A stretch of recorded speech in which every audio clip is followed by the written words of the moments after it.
వ్యవస్థను గురించి మనము ఆలోచన చేద్దాం. దేని గురించి? కుటుంబ వ్యవస్థ. ఏమండి, కుటుంబ వ్యవస్థను గురించి మనము మరి ఆలోచన చేస్తే దేవునికి ఇష్టమైన కుటుంబము ఏది? దేవునికి ఇష్టమైన కుటుంబము ఏది? లేదా దేవుడు మెచ్చే కుటుంబము, దేవుడు నచ్చే కుటుంబము ఉండాలంటే ఆ కుటుంబానికి ఉండవలసినటువంటి లక్షణాలు ఏంటి? ఏమండి, ఒక కుటుంబాన్ని దేవుడు మెచ్చాలంటే, నచ్చాలంటే ఆ కుటుంబానికి ఉండవలసినటువంటి లక్షణాలు ఏంటి? ఏ లక్షణాలు కలిగి ఉంటే దేవుడు ఆ కుటుంబాన్ని మెచ్చుతాడు, నచ్చుతాడు అని మనం చూడగలిగితే, మరి కుటుంబం అనగా ఏంటి?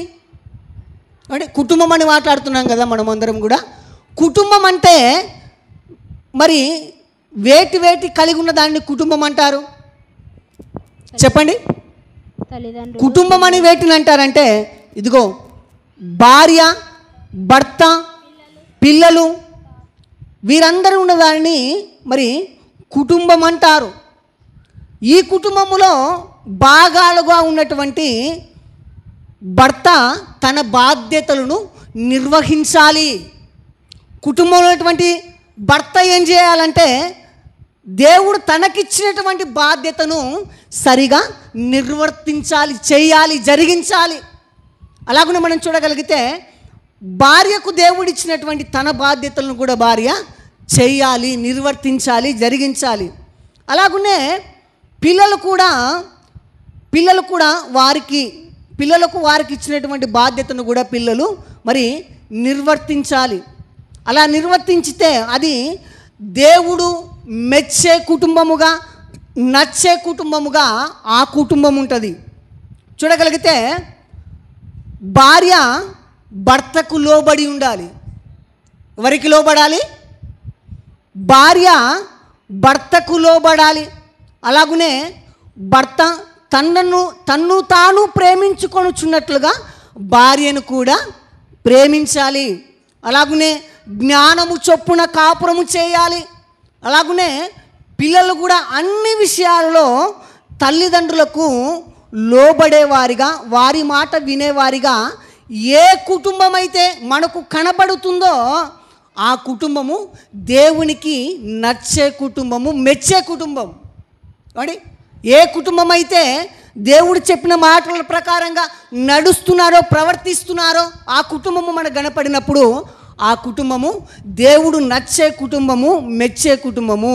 అలాగనే భర్త అయితే నేను నా భార్య విషయంలో దేవుడు చెప్పినట్లుగా మరి ఉంటున్నానా అని భర్త ఆలోచన చేయాలి.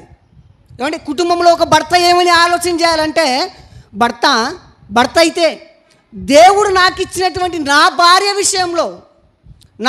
విషయంలో మరి దేవుడు చెప్పినట్లుగా నేను ఉంటున్నానా అని ఆలోచన చేయాలి. అలాగే భార్య కూడా నా భర్త విషయంలో దేవుడు చూపించినట్లుగా, దేవుడు లోబడమన్నట్లుగా నేను ఉంటున్నానా లేదా అని ఒక భార్య ఆలోచన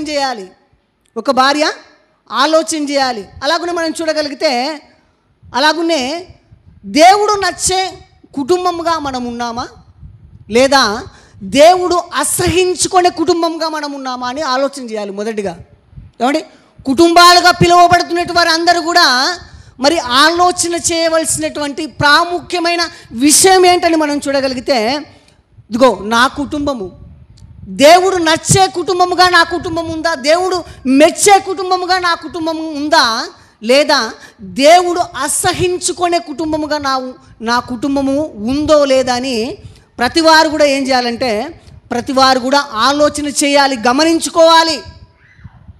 ఉదాహరణకు మనం చూస్తే బైబిల్ గ్రంథంలో దేవుడు ఒక కుటుంబాన్ని గురించి రాయిస్తున్నాడు. బైబిల్ గ్రంథంలో దేవుడు ఒక కుటుంబాన్ని గురించి ఆలోచన చేస్తున్నాడు, రాయిస్తున్నాడు. ఆ కుటుంబము ఇదిగో నోవాహు కుటుంబము గురించి మనం చూడగలిగితే, నోవాహు గారి కుటుంబాన్ని గురించి మనం చూడగలిగితే, నోవాహు గారు ఉన్నటువంటి కాలంలో మంచి ఏమాత్రం కూడా లేదు. కాబట్టి నోవాహు గారు నివసిస్తున్నటువంటి ఆ కాలంలో మంచి ఏమైనా ఉందా? మంచి ఏమైనా ఉందా అని మనం చూడగలిగితే మంచి ఏమాత్రము కూడా భూమి మీద లేని కాలం అది. నోవాహు గారు నివసిస్తున్నటువంటి కాలము మంచి ఏమాత్రము కూడా భూమి మీద లేని కాలము. అలాగనే మంచి మనిషి కూడా ఎక్కడ కూడా కనిపించని కాలం అది.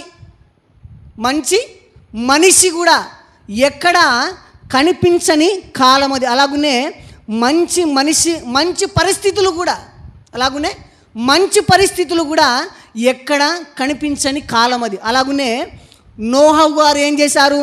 ఇదిగో జనుల యొద్దకు వ్యక్తిగతంగా వెళ్ళి ప్రకటించిన, అలాగనే ఎవ్వరు కూడా ఆయన మాటలను మరి వినకపోగా ఏం చేశారు? జనులందరూ కూడా ఏం చేశారని మనం చూడగలిగితే ఇదిగో అసహించుకున్నట్లుగా, తిరగబడినట్లుగా, ఆఖరికి తన బంధుమిత్రులు కూడా తన మాట వినని వారిగా మారిపోయారంట.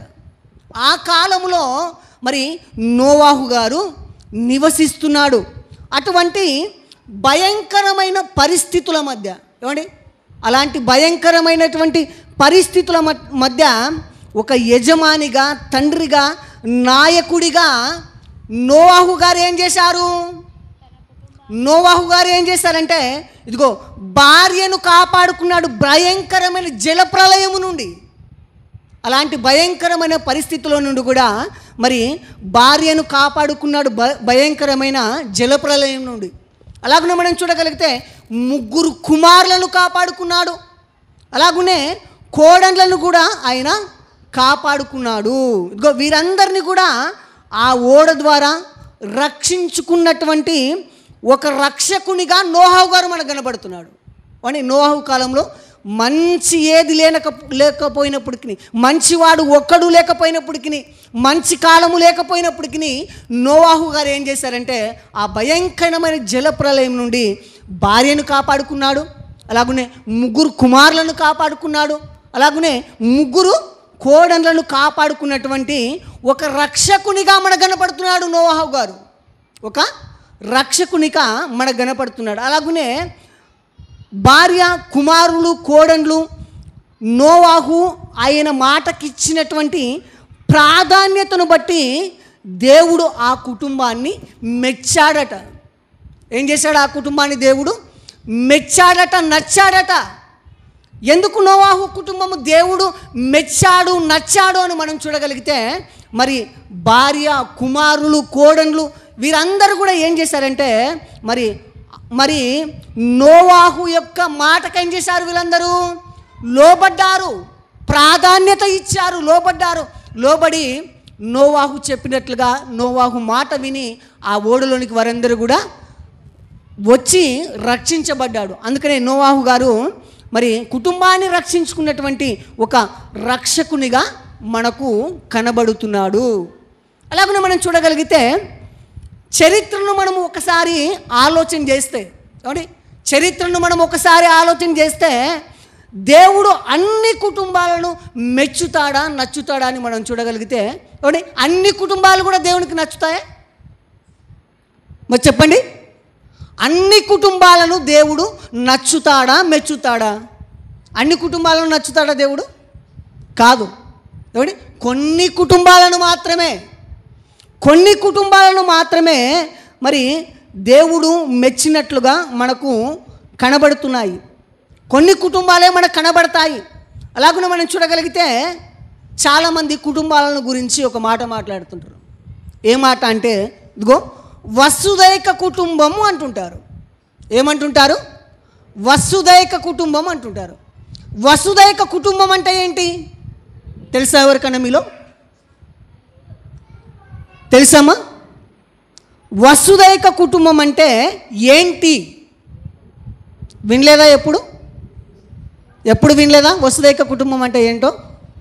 వసుదైక కుటుంబము అనగా అర్థమేంటని మనం చూడగలిగితే వసుదైక కుటుంబం అంటే ఒకే కుటుంబం. వసుదైక కుటుంబం అంటే ఒకే కుటుంబము, ఏక కుటుంబం అని అర్థం. ఏ కుటుంబం వసుదైక కుటుంబం అంటే?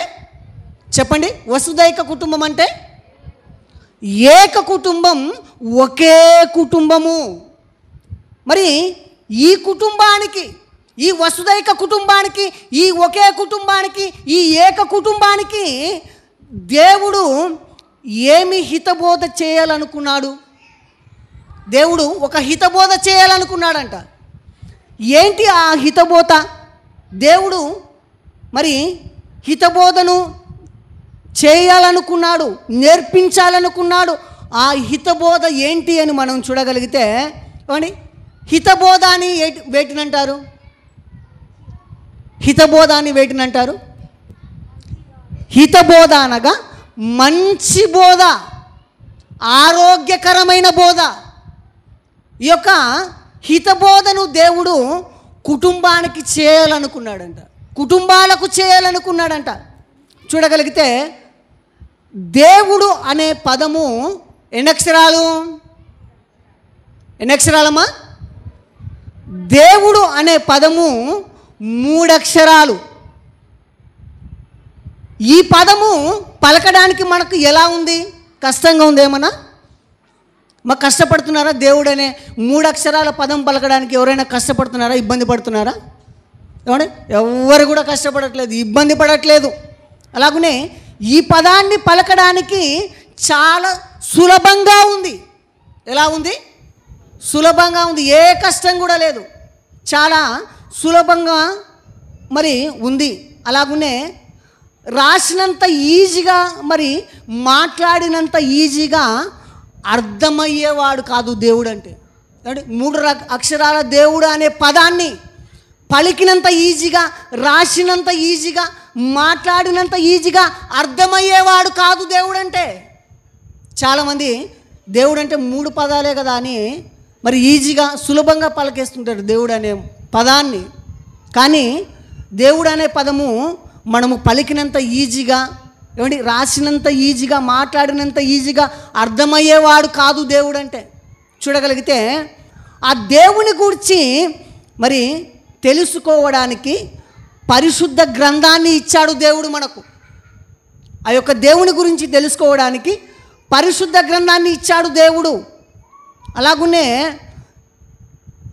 దేవుడు కోరుకున్నటువంటి తన సంకల్పాన్ని నెరవేర్చడానికి కుటుంబాన్ని గురించి, వాటి యొక్క భవిష్యత్తును గురించి దేవుడు ముందుగానే రాయించాడంట.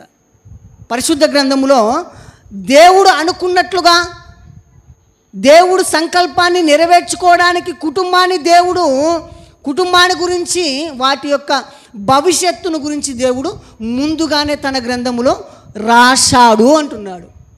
చూడగలిగితే, ఉదాహరణకు మనం చూడగలిగితే, ఒక ఉపాధ్యాయుడు, ఏమండి, ఒక ఉపాధ్యాయుడు, ఒక చదువు చెప్పేటువంటి ఒక టీచర్, ఒక బోధకుడు సరిగా పాఠాలు చెప్పలేదనుకోండి, సరిగా బోధించలేదనుకోండి, ఆ విద్యా వ్యవస్థ అంతా కూడా ఏమవుతుంది?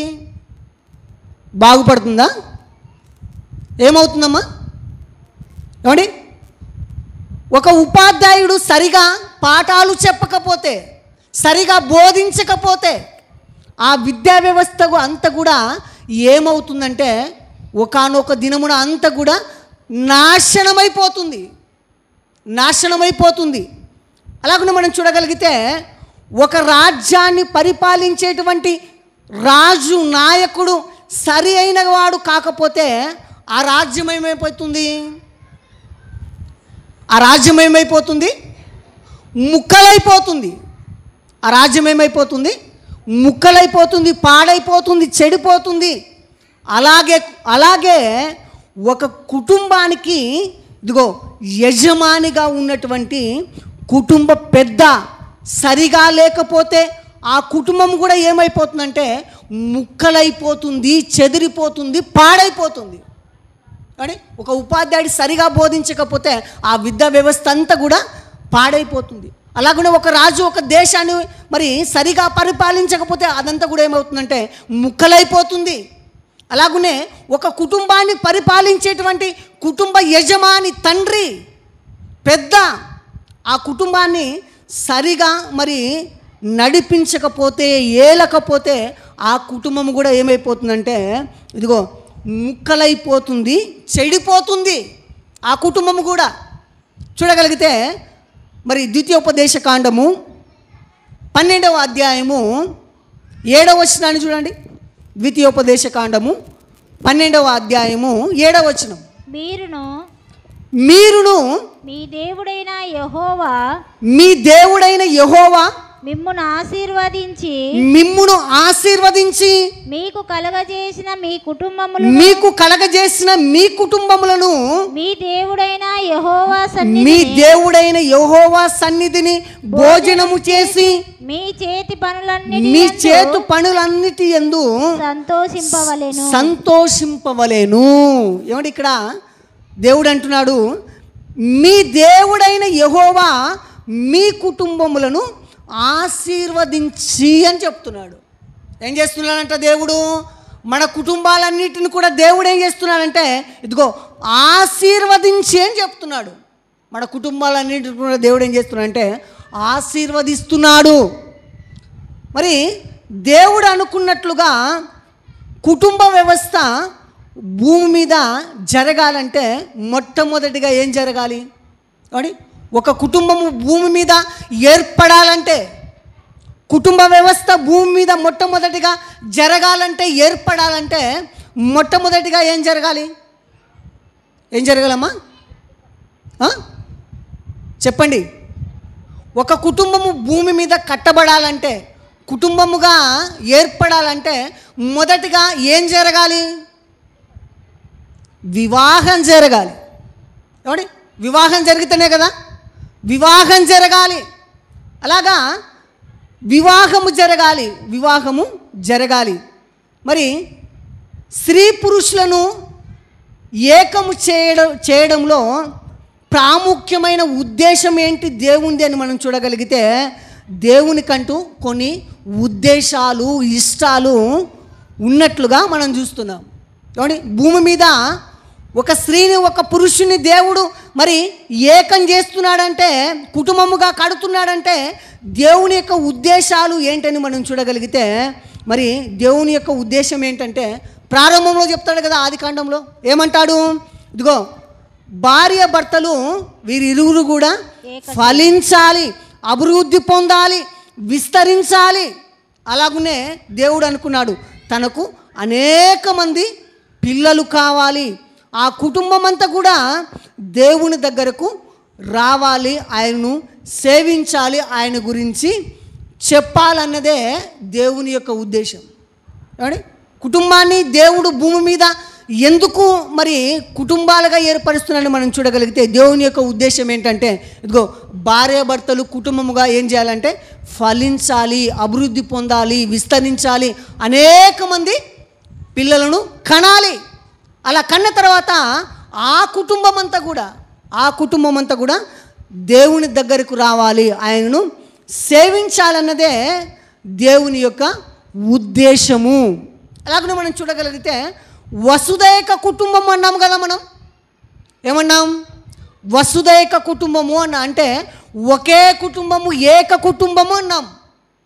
ఒకే కుటుంబము, ఏక కుటుంబము అన్నాడు. ఆ కుటుంబంలో యజమాని, తండ్రి యజమాని, కుటుంబాన్ని నడిపించేవాడు మరి దేవుణ్ణి తెలుసుకుంటే, దేవుని దగ్గరికి వస్తే ఆటోమేటిక్గా ఆ కుటుంబం అంతా కూడా ఏమవుతుంది? ఆ కుటుంబం అంతా కూడా ఇదిగో భార్య, పిల్లలు అందరూ కూడా ఆటోమేటిక్గా వారి వెంట వస్తాడు. అలాగనే భర్తకు భార్య లోబడుతుంది, భర్త అడుగు జాడలో భార్య నడుస్తుంది.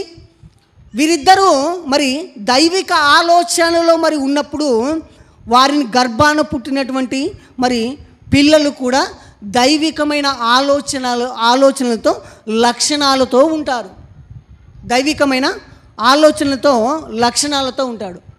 చూడగలిగితే ఒకసారి అపోస్తుల కార్యములు 11వ అధ్యాయము 14వ వచనాన్ని చూడండి.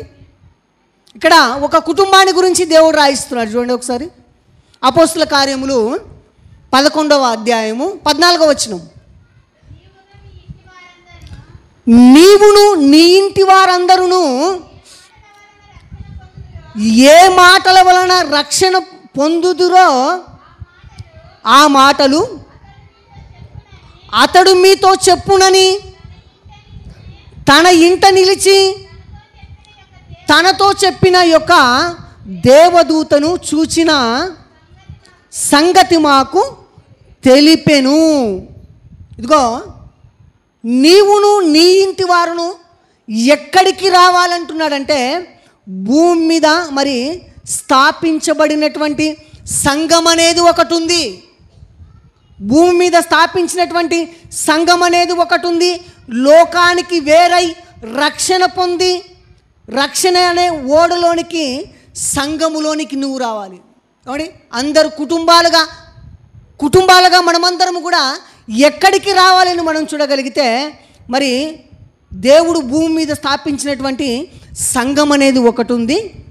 ఆ సంఘములోనికి నీవు లోకముతో వేరుగా ఉండి ఓడ అనే మరి రక్షణలోనికి సంఘములోనికి నువ్వు రావాలి. ఈ మాటలు మరి ఎవరిని గురించి మాట్లాడుతున్నాడు? ఏ సందర్భం ఇది? ఏ సందర్భం? ఈ మాటలు ఇదిగో కొర్నేలి గారి గురించి మాట్లాడుతున్నాడు దేవుడు. ఎవరిని గురించి? కొర్నేలి గారిని గురించి మాట్లాడుతున్నాడు. కొర్నేలి ఎవరు? కొర్నేలి గారు ఎవరమ్మా? ఏ ఉద్యోగం చేస్తున్నాడు ఆయన?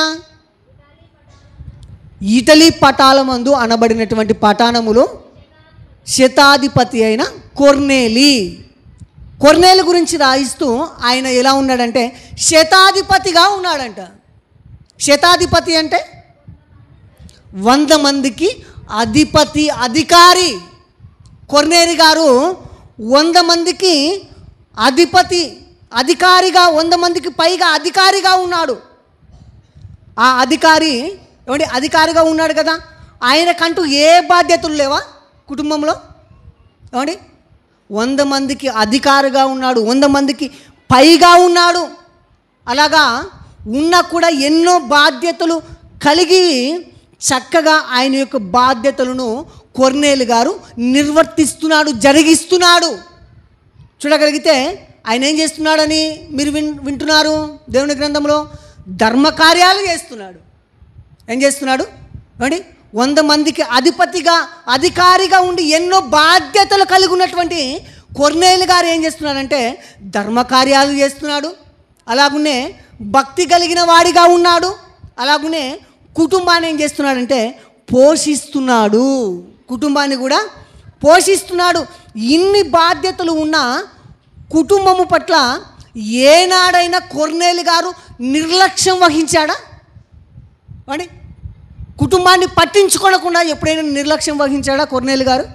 కానీ ఇన్ని బాధ్యతలు ఉన్న 100 మందికి అధికారిగా పైగా ఉన్న కానీ ఆయన ఏం చేస్తున్నాడంటే ఇదిగో ధర్మకార్యాలు చేస్తున్నాడు, భక్తిగా ఉన్నాడు, కుటుంబాన్ని పోషిస్తున్నాడు. ఇన్ని బాధ్యతలు ఉన్నప్పటికీ కొర్నేలి గారు ఏం చేస్తున్నాడంటే ఇదిగో మరి కుటుంబాన్ని నిర్లక్ష్యం చేయలేదు. కుటుంబాన్ని ఏం చేయలేదు?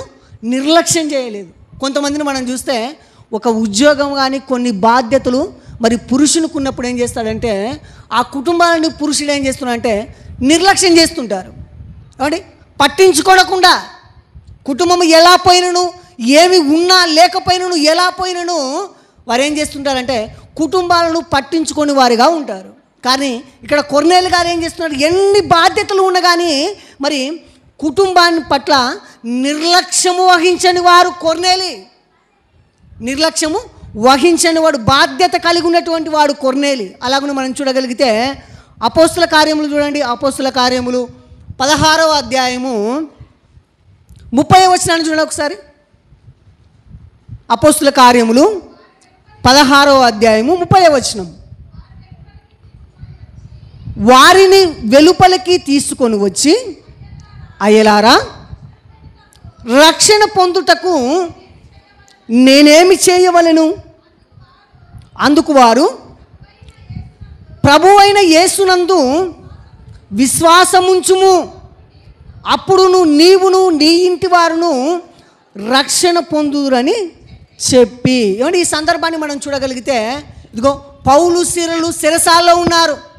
చెరసాల్లో మరి వేయబడినప్పుడు ప్రార్థన చేస్తూ మరి పాటలు పాడుతున్నప్పుడు మరి గొప్ప భూకంపము కలిగినట్లుగా మనం చూస్తున్నాం. చెరసాల అధిపతి ఏమనుకున్నాడు? ఇదిగో అందరు ఖైదీలందరూ కూడా పారిపోయి ఉంటాడు. ఇదిగో మరి రోమా ప్రభుత్వం నన్ను క్రూరంగా చంపేస్తుంది, నన్ను అనుకొని ఆ యొక్క మరి చెరసాల అధిపతి ఏం చేస్తున్నాడు అంటే కత్తి తీసుకొని తాను చంపుకొనబోతున్నాడు. అలా చంపుకొనబోతున్నప్పుడు పౌలు శీలలు ఏమంటున్నారు?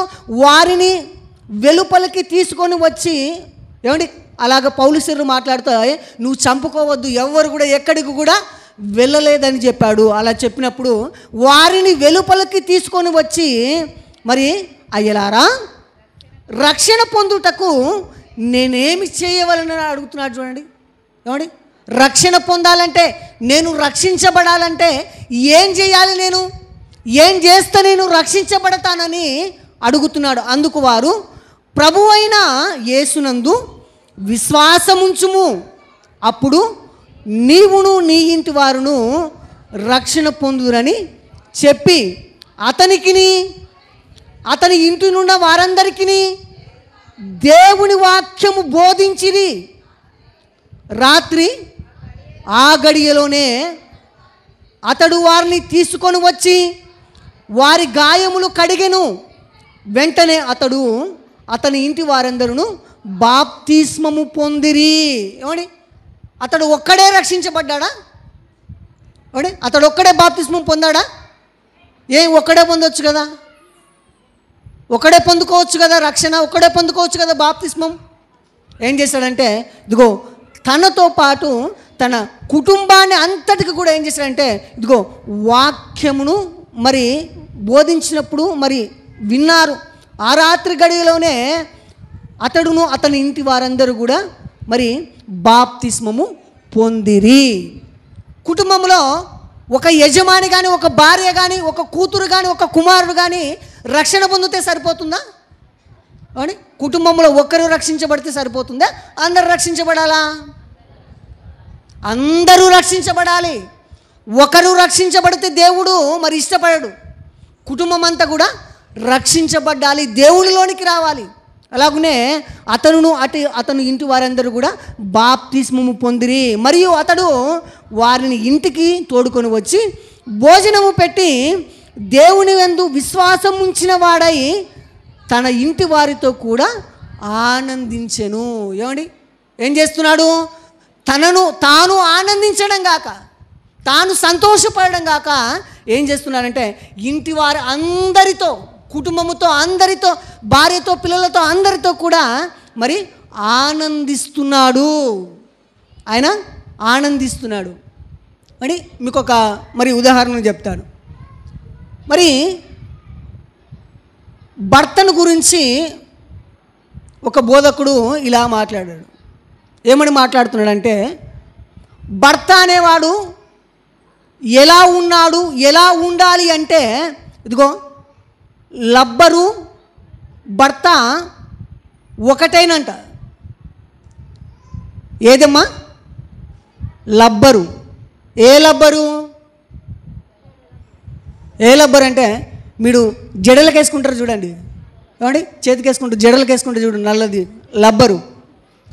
ఆ లబ్బరు భర్త ఒకటేనంట.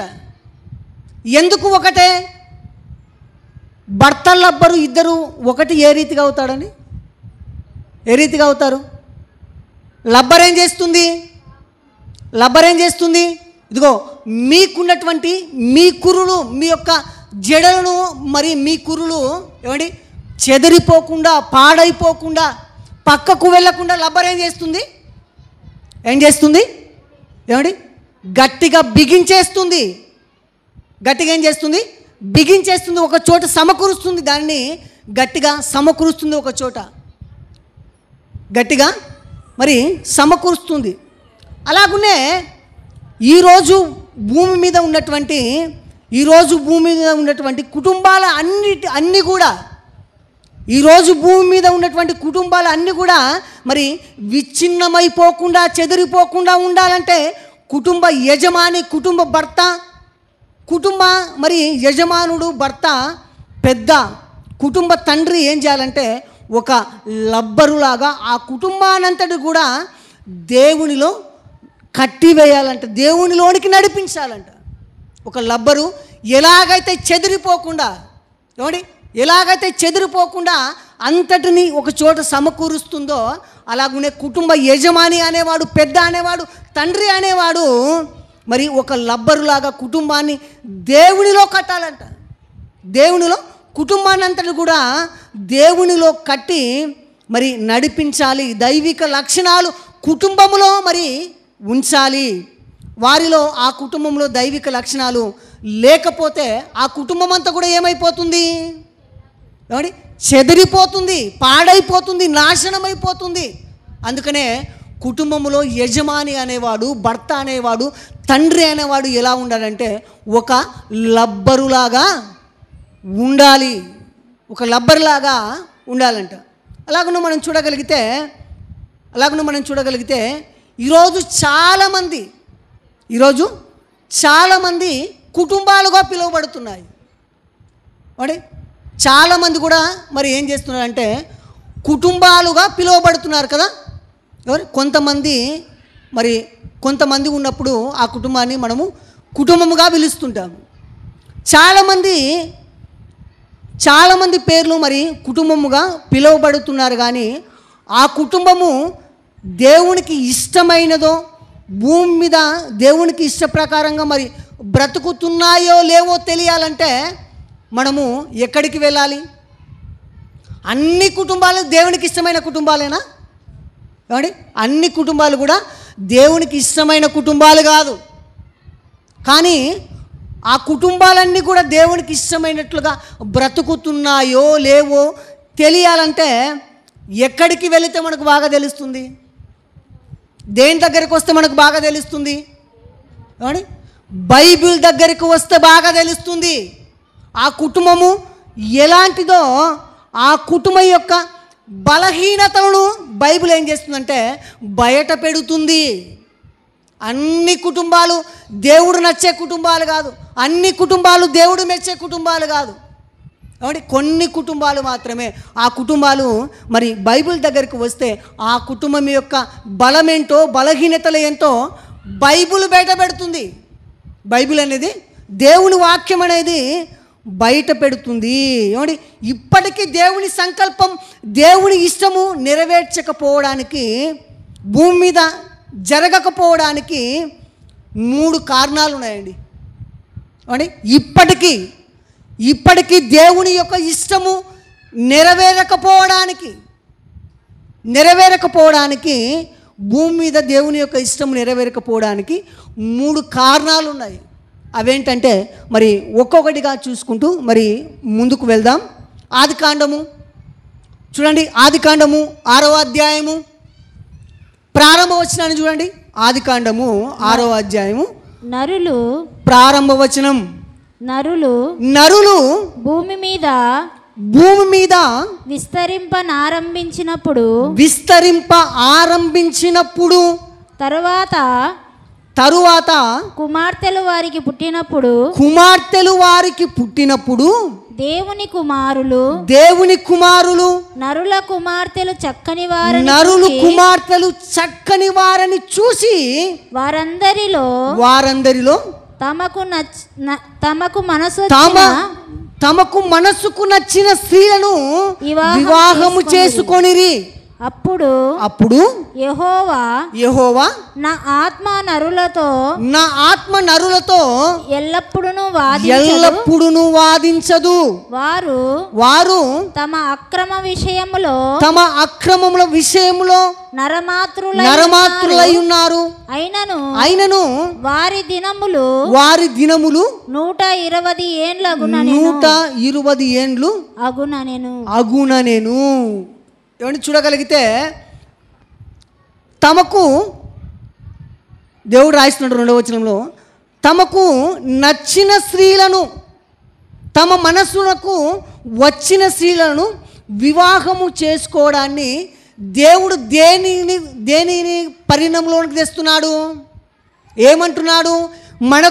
మనసుకు నచ్చిన స్త్రీలను వివాహం చేసుకుంటున్నప్పుడు దేవుడు ఏమని పలుకుతున్నాడని చూడగలిగితే, ఇదిగో అక్రమము అంటున్నాడు. ఏమంటున్నాడు? అక్రమం అంట. అక్రమము ఎలా అవుతుంది? కాబట్టి మనసుకు వచ్చిన స్త్రీలను, మనసుకు ఇష్టమైన స్త్రీలను వివాహం చేసుకున్నప్పుడు అక్రమము ఎలా అవుతుంది?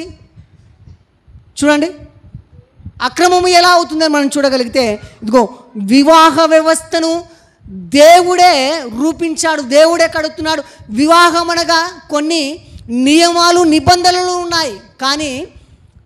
కానీ నరులందరూ కూడా ఏం చేస్తున్నారంటే, ఇదిగో తమ మనస్సుకు మరి వచ్చిన స్త్రీలను వారు వివాహం చేసుకుంటున్నారంట. ఎలాగంటే మనసుకు నచ్చిన స్త్రీలను, కంటికి ఎవరైతే మరి బాగా కనపడతారో, నచ్చుతారో ఆ స్త్రీలను, మనసుకు వచ్చిన స్త్రీలందరినీ కూడా వాళ్ళు వివాహం చేసుకుంటారు. దానిని దేవుడు ఏమంటున్నాడంటే అక్రమము అంటున్నాడు. దానిని ఏమంటున్నాడు? అక్రమము అంటున్నాడు. అలాగనే మనం చూడగలిగితే, మరి ఉదాహరణకు మనం చూడగలిగితే, వివాహం చేసుకుంటున్నటువంటి స్త్రీ పురుషులను అడిగి పెళ్లి చేస్తారా, అడగకుండా పెళ్లి చేస్తారా? ఏమా? వివాహము చేయడానికి సిద్ధపడుతున్నటువంటి తల్లిదండ్రులు వివాహం చేసుకుంటున్నటువంటి స్త్రీ పురుషులను మరి అడిగి పెళ్లి చేస్తారా, అడగకుండా పెళ్లి చేస్తారంటే, ఇదిగో అడిగే చేస్తారు. ఏమని చేస్తారు? అమ్మా, అబ్బాయి నీకు నచ్చాడా, ఇష్టమేనా? అంతే కదండి, అబ్బాయి నీకు నచ్చాడా, ఇష్టమేనా అని అడిగే చేస్తారు. అలాగనే అబ్బాయిని కూడా అమ్మాయి నీకు నచ్చిందా, నీకు ఇష్టమేనా అని అడిగే పెళ్లి చేస్తారు. అలాగనే ప్రతి మనిషి జీవితంలో కూడా 3 ఇష్టాలు ఉంటాయి. కాబట్టి ప్రతి మనిషి జీవితంలో 3 ఇష్టాలు ఉంటాయని దేవుడు చెప్తున్నాడు. ఏంటి ఆ 3 ఇష్టాలని మనం చూడగలిగితే, మొట్టమొదటి ఏంటిదంటే, ఏమంటే తెలుసా మీకు? ఇష్టాల గురించి తెలుసు మీకు? ఏమంటే ఇష్టాల గురించి తెలుసు. దేవుడు 3 ఇష్టాలు ఉంటాయి అని చెప్తున్నాడు. మొట్టమొదటి ఏంటిదంటే, ఏ ఇష్టం? నా ఇష్టం. అంతే కదండి. 3 ఇష్టాలలో మొదటిది ఏంటని మనం చూడగలిగితే నా ఇష్టం, రెండవది మీ ఇష్టం, మూడవది దేవుని ఇష్టం. కాబట్టి 3 ఇష్టాలు ఉంటాయని దేవుడు చెప్తున్నాడు. మొదటిది నా ఇష్టము, రెండవది మీ ఇష్టము, మూడవది దేవుని ఇష్టం. చూడగలిగితే ప్రపంచములో, మానవ సమాజంలో, లోకంలో, ప్రపంచంలో ఎక్కువ ప్రాముఖ్యత ఏ ఇష్టానికి ఉంది? చెప్పండి, ఏ ఇష్టానికి ఉంది ఎక్కువ ప్రాధాన్యత? నా ఇష్టం, నా ఇష్టం అంటున్నారు. ఏమండి, ప్రపంచంలో, మానవ సమాజంలో, లోకంలో ఎక్కువ దేనికి ప్రాధాన్యతనిస్తున్నాడు మానవుడు అంటే, ఇదిగో నా ఇష్టం అనే పదానికి ప్రాధాన్యతనిస్తున్నాడు. నా ఇష్టం అనేటువంటి పదానికి ప్రాధాన్యతనిస్తున్నాడు. చూడగలిగితే మరి అబ్బాయికి కానీ అమ్మాయికి కానీ తెలియకుండా పెళ్లి చూపులకు వెళ్ళామనుకోండి తల్లిదండ్రులు, అంటే బంధుమిత్రాదులు, తల్లిదండ్రులు అబ్బాయికి కానీ అమ్మాయికి కానీ తెలియకుండా మరి పెళ్లి చూపులకు వెళ్ళామనుకోండి, వాళ్ళేమంటారు? అమ్మాయి కానీ అబ్బాయి కానీ ఏమంటుంది? ఏమండి, ఎవరు వెళ్ళమన్నారు మిమ్మలను? ఎవరు చూడమన్నాడు మిమ్మలను? నాకంటూ ఇష్టం లేదా? అంత మీ ఇష్టమేనా? నాకంటూ ఇష్టం లేదా? అలా చేసుకోవాలో లేదో అది నా ఇష్టం అంటారు. అంతే కదా, నా ఇష్టం, నా ఇష్టం అంటారు. అలాగునే చూడగలిగితే, అలాగునే సంఘాల్లో కానీ, సమాజంలో కానీ, కుటుంబంలో కానీ సమస్య వచ్చిందనుకోండి, వాడి సంఘములో కానీ, సమాజంలో కానీ, కుటుంబంలో కానీ సమస్య వచ్చిందనుకోండి, మొట్టమొదటిగా మనము మాట్లాడేటువంటి మాట ఏంటి? ఏమంటారు? నా ఇష్టం. నువ్వెవరు చెప్పడానికి? నువ్వెవరు మాట్లాడడానికి? నా ఇష్టం, అది నా ఇష్టం అని మాట్లాడుతుంటారు. ఏమండి, నా ఇష్టమని మాట్లాడుతుంటారు. ఇక్కడ మనము తెలుసుకోవాల్సిన మరి విషయం ఏంటంటే, దేవుడు కలిగించినటువంటి జీవరాశులలో. ఇక్కడ ఒక విషయాన్ని మనం తెలుసుకోవాలి. అందరూ కూడా ఏమంటున్నారు? నా ఇష్టం అంటున్నారు కదా, నా ఇష్టం అంటున్నారు కదా అందరూ కూడా. కానీ దేవుడు కలిగించినటువంటి ఈ యొక్క జీవరాశులలో ఏదైనా కూడా నా ఇష్టం అంటుందా? జీవరాశులు అనగానే అన్నీ వస్తాయి. పక్షులు, పశువులు, ప్రాకుజీవులు అన్నీ వస్తాయి. దేవుడు చేసినటువంటి జీవరాశుల్లో ఏ జీవరాశి అయినా, ఏ పక్షి అయినా, ఏ జంతువు అయినా కానీ నా ఇష్టం అంటుందా? నా ఇష్టం అంటుందా? ఏది కూడా అనదు. ఏది కూడా నా ఇష్టం అనదు. అంత దేవుని ఇష్టమే. అంత కూడా దేవుని ఇష్టమే. కానీ మానవుడు ఒక్కడేమంటున్నాడంటే నా ఇష్టము అంటున్నాడు. దేవుడు కలగజేసినటువంటి ప్రతి జీవరాశి కూడా ఏమంటున్నాయంటే అంత దేవుని ఇష్టమే. ప్రతి జీవరాశి కూడా మానవులకు ఈరోజు జీవరాశులు ఏం చేస్తున్నాయంటే లోబడుతున్నాయి. లోబడట్లేదా? మనకంటే పెద్దవైనటువంటి, మనకంటే శక్తివంతమైనటువంటి ఒక ఏనుగు కానీ, పులి కానీ, సింహం కానీ, ఇలాగా జంతువులన్నిటిని కూడా చూస్తే అవి ఏం చేస్తున్నాయి అని మనం చూడగలిగితే మానవుల ఇష్టానికి లోబడుతున్నాయి. మనిషి ఇష్టానికి లోబడట్లేదా?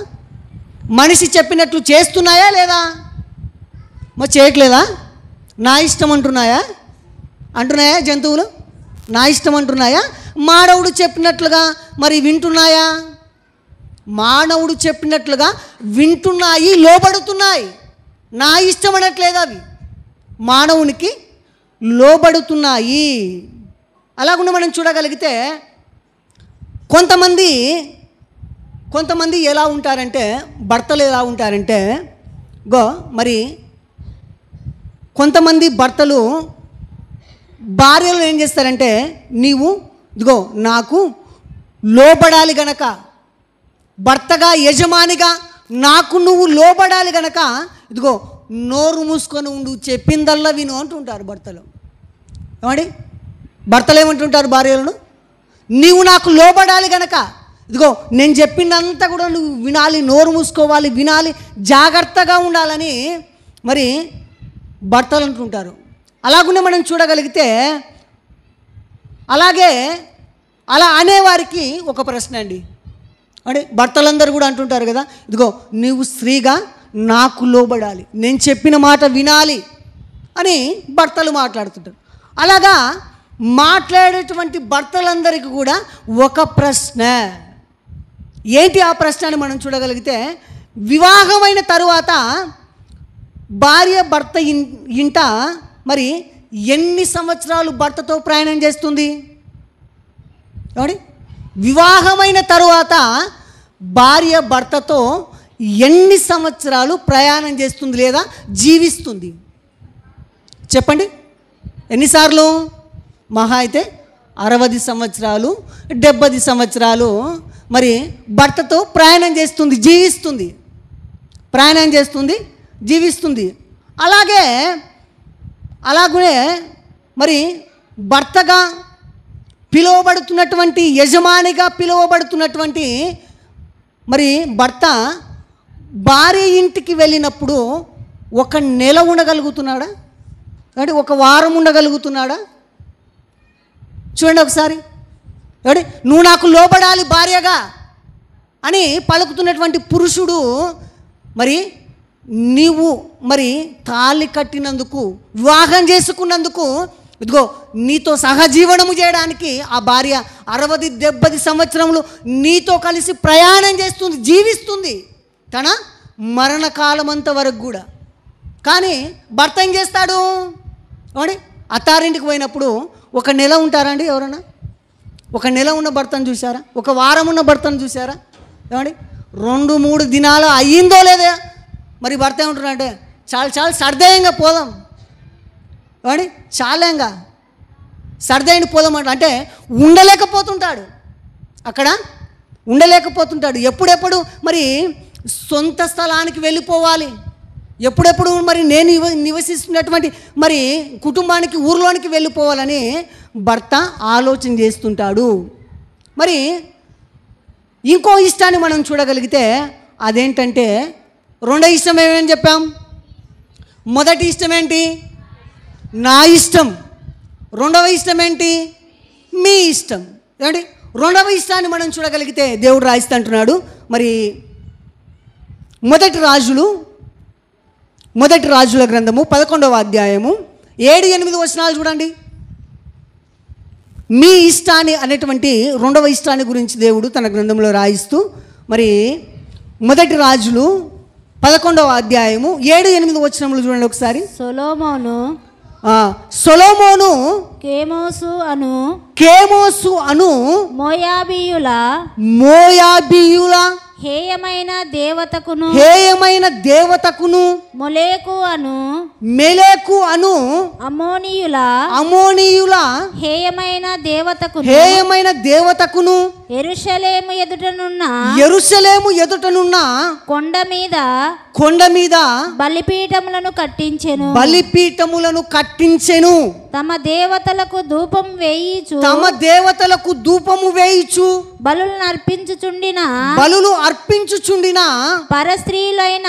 పరస్త్రీయులైన తన భార్యల నిమిత్తము అతడు ఇలాగు చేసెను. ఎవరు అలాగ చేశారంటే సొలొమోను గారు. సొలొమోను మహాజ్ఞాని. సొలొమోనుకున్నటువంటి జ్ఞానము, సొలొమోను జ్ఞానిగా మరి పిలువబడుతున్నటువంటి వాడు. తాను ఉన్నటువంటి కాలంలో తనకు మించిన జ్ఞాని మరి ఒకడు లేడు. అని సొలొమోను గారు మరి నివసిస్తున్నటువంటి ఆ యొక్క తరములో సొలొమోను జ్ఞానానికి మించినటువంటి మరి ఒక జ్ఞాని మరి అక్కడ లేడు. మరి ఒకరు లేరు. ప్రపంచంలో దేశాలలో రాజుగా చేసిన వారిలో ఆయనకు మించినటువంటి వైభవము కలిగిన వారు కూడా ఎవరు లేరంట. ఏమండి, సొలొమోను అంతటి జ్ఞాని సొలొమోను గారు నివసిస్తున్నటువంటి దేశంలో ఎవరు లేరు. అలాగునే ఆయన రాజుగా చేసినటువంటి దినాలలో కూడా ఆయనను మించినటువంటి వైభవం, అంటే ఆయనను మించినటువంటి వైభవము ఘనత ఎవరికి లేదంట, ఎవరికి లేదు. కానీ అంతటి సొలొమోను గారు మరి చివరికి ఏమయ్యాడో ఏమండి మీకు అందరికీ తెలుసు. చివరికి ఏమయ్యాడో మీకు తెలుసు. ఏమండి, అన్ని విషయాల్లో మీ ఇష్టమని వదిలేయకూడదు. ఏమండి, అన్ని విషయాల్లో మీ ఇష్టమని అవతల వారి యొక్క నిర్ణయానికి మనం వదిలేయకూడదు. కాబట్టి కొన్ని విషయాల్లో మాత్రమే వారి యొక్క ఇష్టాలను మనము గౌరవించాలి. ఏమంటే మీ ఇష్టం అంటే మనకు ఇష్టము లేకపోయినా కానీ అవతల వాళ్ళు ఏమనుకుంటారో అని వారి ఇష్టాలకు మనము లోబడకూడదు. మీ ఇష్టం అని విడిచిపెట్టి వేయకూడదు. కానీ జ్ఞాని అయినటువంటి సొలొమోను గారు ఏం చేస్తారంటే, ఇదిగో దావీదు తండ్రి చేత, దావీదు మహారాజు చేత మరి దేవుని యొక్క మందిరాన్ని మరి నిర్మించుకోవలసినటువంటి దేవుడు మరి సొలొమోను గారి చేత మందిరాన్ని కట్టించుకున్నాడు. అలా కట్టించినటువంటి మరి సొలొమోను గారు ఏమైపోయారు చివరికి మనం చూడగలిగితే, ఇదిగో మీ ఇష్టం అనడం ద్వారా ఏమైపోయారు? మీ ఇష్టం అనడం ద్వారా ఏమన్నాడు?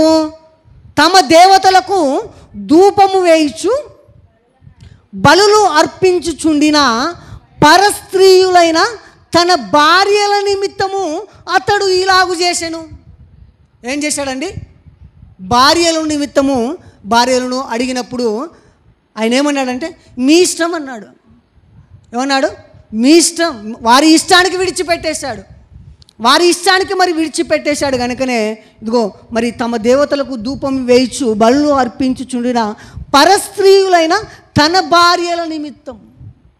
భార్యను మాటను సొలొమోను గారు మరి ఏం చేశారంటే కాదనలేకపోయాడు. ఏమన్నాడు? మీ ఇష్టం అమ్మా అన్నాడు. మీ ఇష్టం అన్నప్పుడు భార్యలు ఏం చేశారు?